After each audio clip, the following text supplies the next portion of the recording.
In this guide, I'm going to show you how to send USDC on Cash App.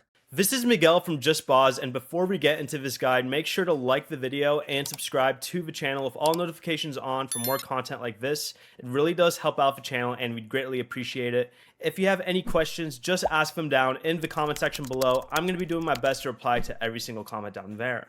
To begin, open Cash App and make sure you're on the Money tab. It should automatically be set to this when you open it, but then tap the option for Pay. Once you do, paste the recipient's USDC wallet address into the search bar and select it. Enter the amount you want to send in US dollars, then choose the correct supported network. Cash App currently supports USDC transfers from Solana,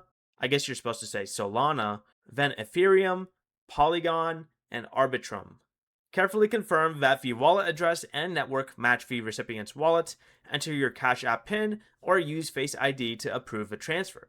Cash App automatically converts the money from your cash balance into USDC before sending it. Crypto transfers cannot normally be canceled or reversed after they are submitted. Before you leave, remember to like the video and subscribe to the channel with all notifications on for more content like this. It really does help out the channel and we'd greatly appreciate it. And if you did have any questions, just ask them down in the comment section below. I'm going to be doing my best to reply to every single comment down there. Peace.